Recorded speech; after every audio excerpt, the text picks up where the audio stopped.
Mr. Charlie Kirk, uh, this one's for you. Rest in peace, brother.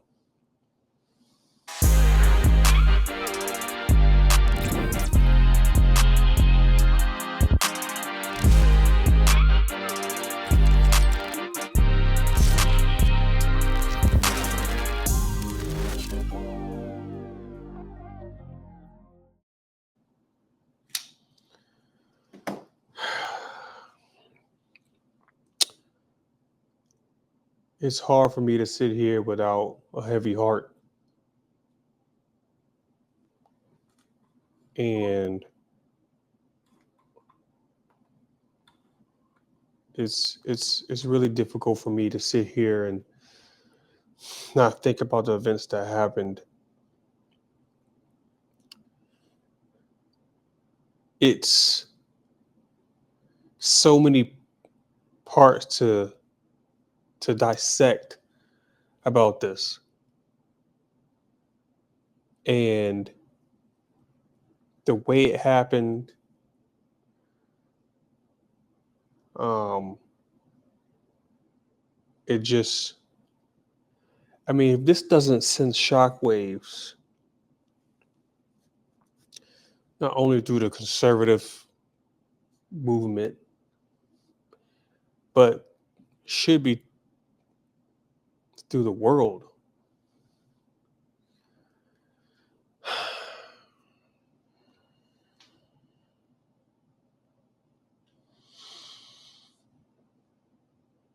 First and foremost, I gotta say, and I hate that I have to even say this, but rest in peace, Charlie Kirk.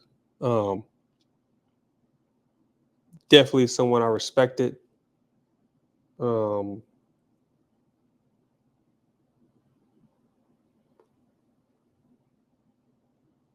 I thought he did a great job of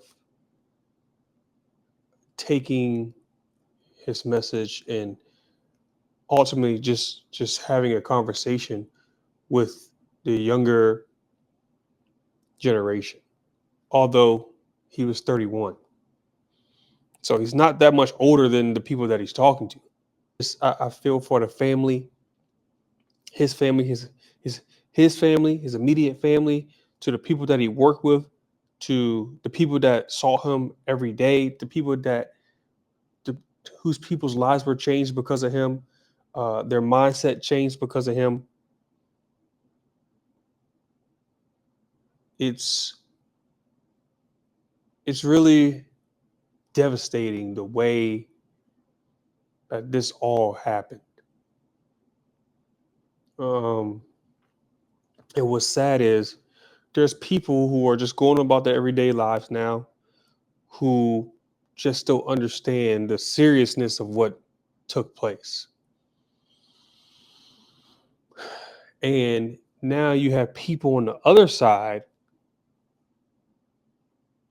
celebrating, or they can understand why this tragedy has happened. See, this is the difference between the so-called left and the so-called right. It's the difference between the sides. Those of us that are more conservative, I don't think would I know would never result to this type of action just because we disagree on something. On the other hand, it seems to be a common thing that anyone that's on the left, the far left, the radical left, they you don't agree with them, they want to, on the softer end, they want to cash you out society, they want to defame your name, they want to come up to you, they want to push you, they want to take your MAGA hats off, they want to disrupt your day. On the extreme side, they want to off people. Y'all keep telling me that it's the right that is the violent party. This man, Charlie Kirk, was a young man who had a beautiful family.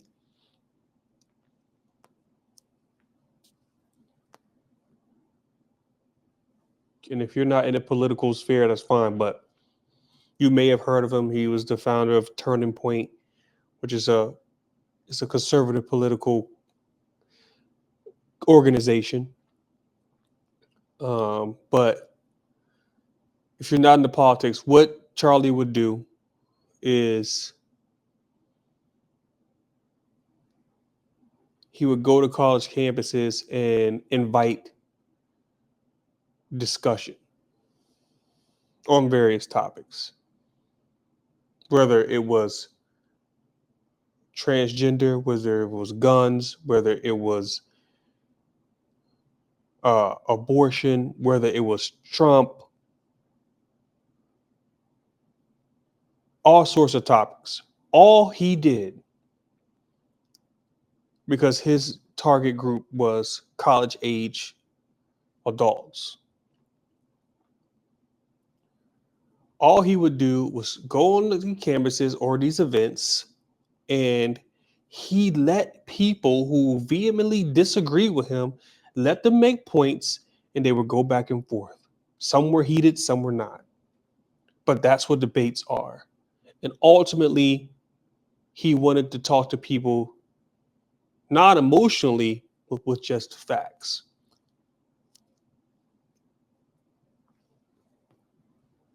So anyone who doesn't know who this young man is, that's all he did. He wasn't a politician. He wasn't in government. He was just a normal, everyday person like you and I, who had his beliefs and invited discussion. He didn't. He fought with a microphone for what he believed in. He fought with a microphone and ultimately died because of that.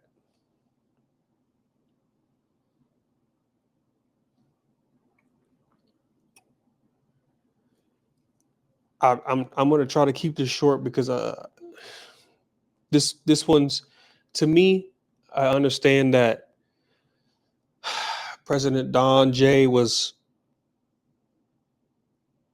almost uh, taken out of here 2 times now. I understand that, and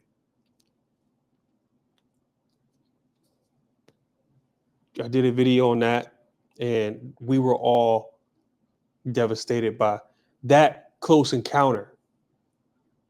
But it's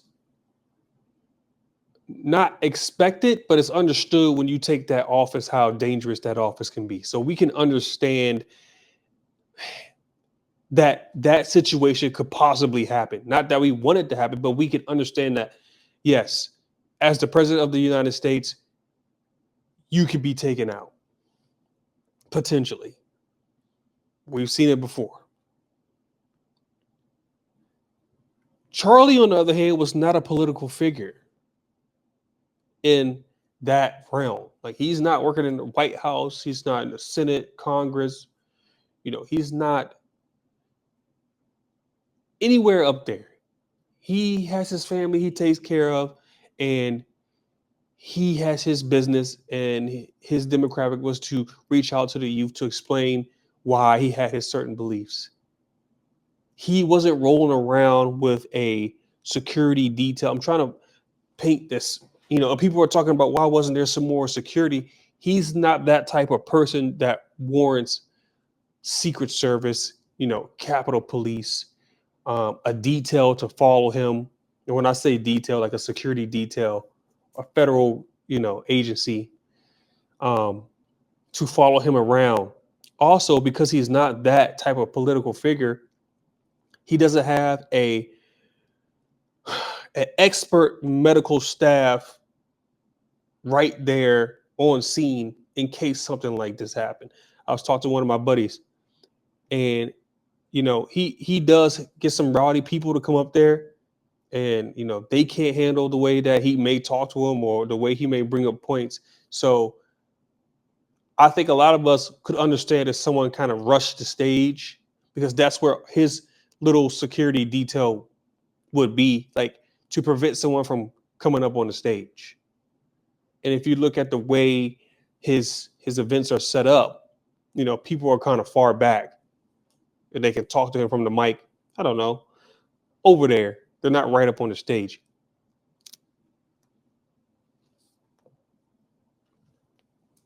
So his main attacker, for someone who didn't like what he said, would probably just try to come up on the stage, maybe throw something at him. Um, Worse, someone would come up to the mic and try to use maybe a firearm or something right there in front of him. But the way he was taken out from distance is also to be questioned. But that's why this is so shocking, because he's not someone where you would think a sniper or whoever would want to take him out from that distance. That's more of an attack for a political person, a president, some kind of ambassador, something like that. Charlie was Charlie was one of us. He was a normal person.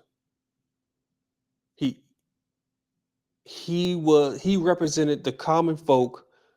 Yes, he had a large platform, but he represented us common folk who, you know, are down here living with this every day, and was just, he didn't believe in any of that rhetoric and nonsense.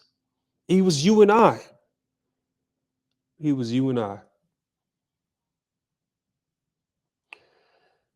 My apologies. It's hard for me to get through this, but we are in a state now where now debates, people talking to each other, is now, how do we continue to do that? Because now it's people like you and I who may have, I'm a nobody, right? I have a small little platform, and I love y'all very much. The people who stay here and talk to me, right? We're at a point now where maybe you or I or someone else with, a bigger platform that just, you know, goes out and speaks about their opinions on things. Now we're targets. You would think that just the political figures would be more of a target. No, now us, you and I, sitting here looking at each other, you and I, we are now targets for having a certain belief, more conservative views. You and I are targets. Who's to say you live in a neighborhood and you have an American flag on your deck, and you have, everybody knows that you're more conservative.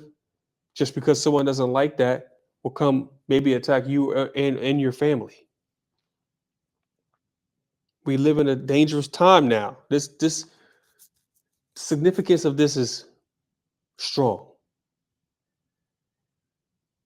Now, on the other hand, I don't think that conservatives are weak-minded people. Conservatives are strong. They come together through times of trouble, and not only does it strengthen them, it encourages them to do more, speak out more. You're not going to silence the conservative crowd. That's not what you're going to do. Even to this crazy, crazy experience, you're not going to silence the crowd. You're not going to silence conservatives. As a matter of fact, you're going to make them stronger. You're going to make them want to do more. You're going to make people not have fear of speaking what's on their mind. This guy was not a criminal. He didn't hurt anybody.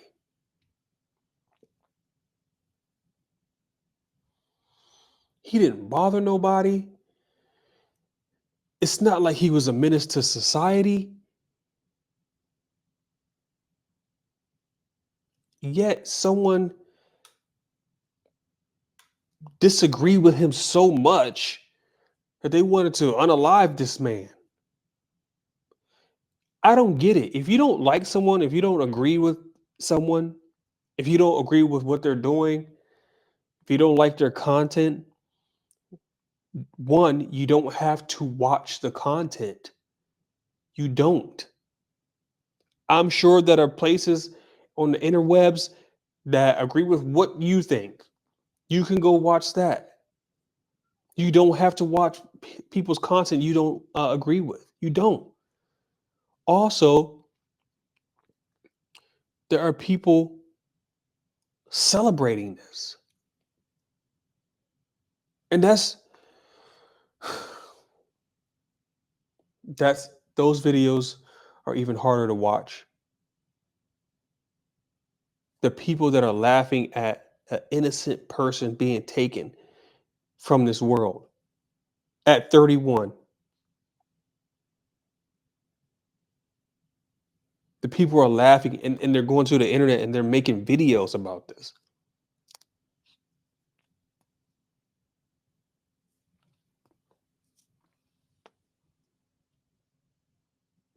You're celebrating someone being offed in a horrific way just because you don't agree with them.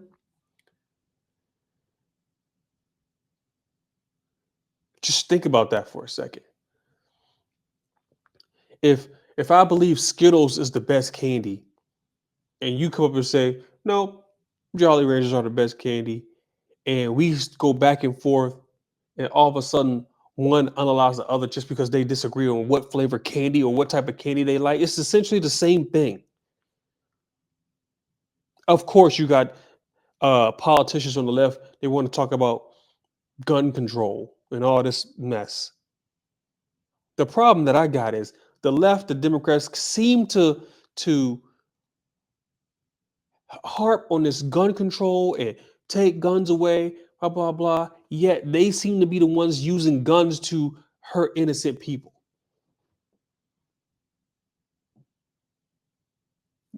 Y'all tell me if I'm wrong. Tell me if I'm wrong.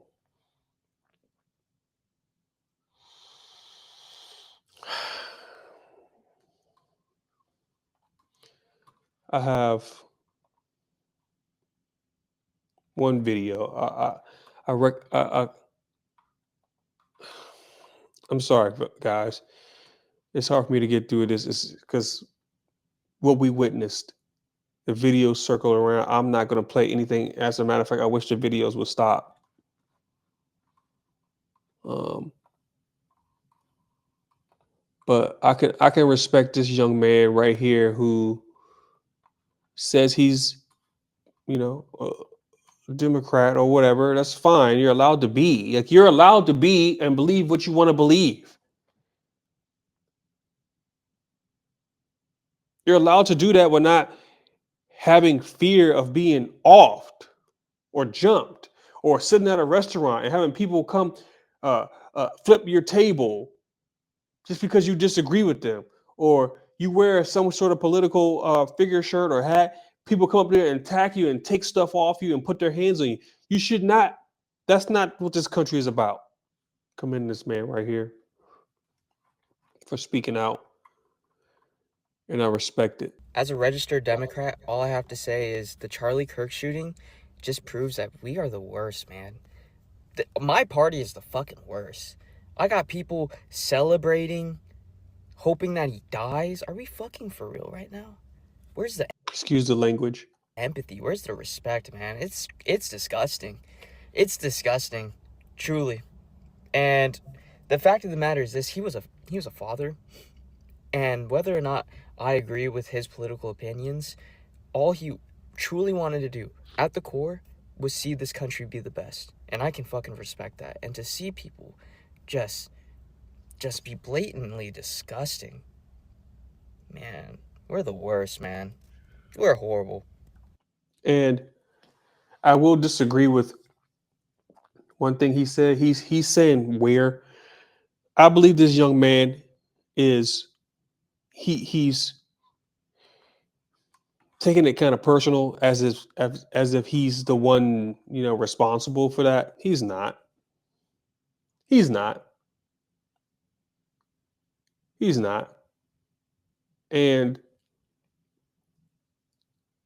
it's sad that something this tragic has to get people to realize this. But at the core of this, it's not really about right versus left. It's really not about that. This is evil. This is evil. For someone to come out there and do this, it's evil. And I can only hope and pray that this brings us more together. More people understand what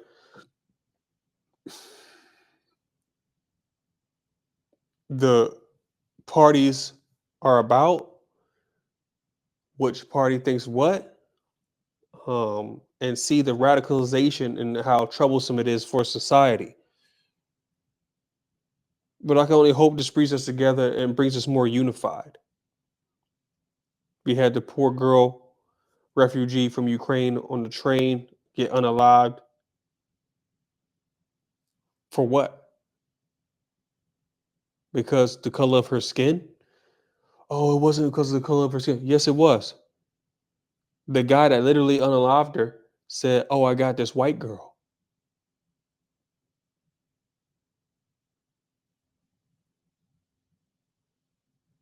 Is human life not a sacred thing anymore? That's the question.